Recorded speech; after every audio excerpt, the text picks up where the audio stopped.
Virtue goes beyond beauty. Virtue brings trust.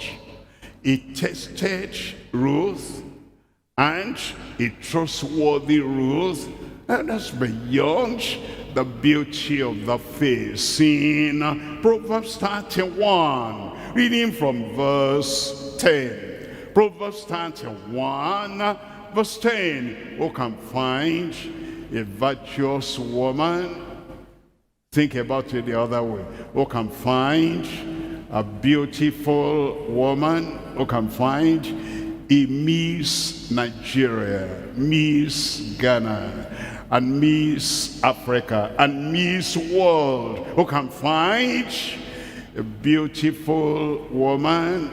Anybody can find such a woman.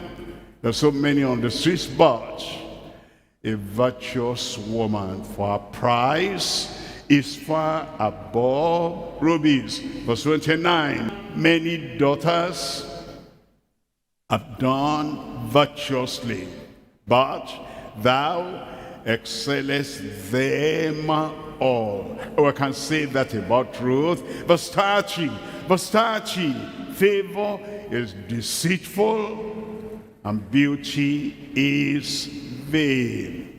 Beauty soon vanishes.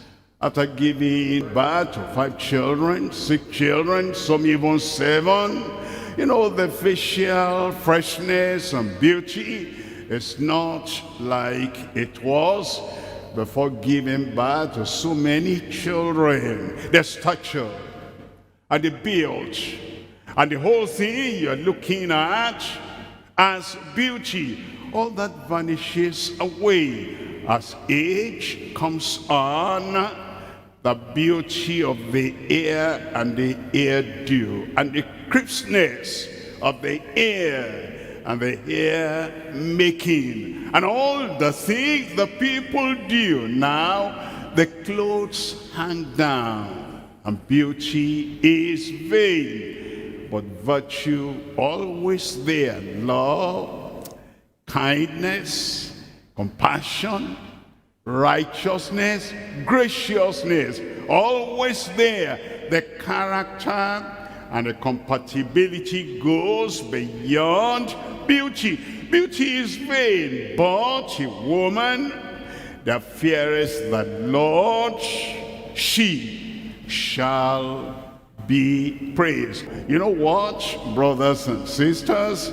The beauty of the face does not build the home. How many ladies over there in Moab appears beautiful on the face, but they don't know even how to cook, even how to be clean, even the home hygiene they do not have. And the way to have good relationship with a man, to keep a long-standing relationship, 1 year, 2 years, and 5 years, and 10 years, and 20 years, the man is not fed up yet, and the man is saying, if I have another chance to decide who to marry, this will be the woman I will still marry. Those are women that know to build the home.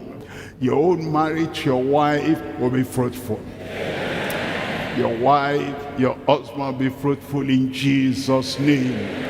God will recreate whatever is missing in your body, in your family, in Jesus' name. The work of your hand will be fruitful. Your family, your coming together will be fruitful. And your children will be fruitful in Jesus' name.